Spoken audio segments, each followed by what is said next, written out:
120 days అందులో day 4 veg early morning లేచి hot water తాగేసి ఎంటీ స్టమక్ వెయిట్ వచ్చేసి 69.7 వచ్చింది. వెయిట్ మాత్రం చాలా బాగా రిడ్యూస్ అవుతుంది ఓన్లీ బికాస్ ఆఫ్ మన హెర్బల్ లైఫ్ న్యూట్రిషన్ షేక్ అనమాట. హై ప్రోటీన్, మంచి లో క్యాలరీస్.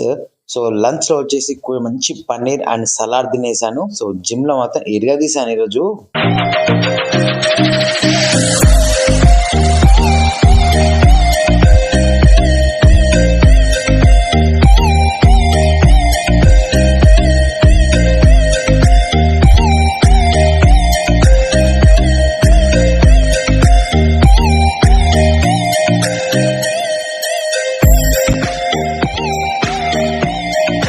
ఆఫ్టర్ జిమ్ నైట్ వచ్చి షేక్ తీసేసుకున్నాను. షేక్ తర్వాత ఒక 1 అవర్ మంచిగా వాకింగ్ చేశాను. 5 కిలోమీటర్స్ వచ్చింది.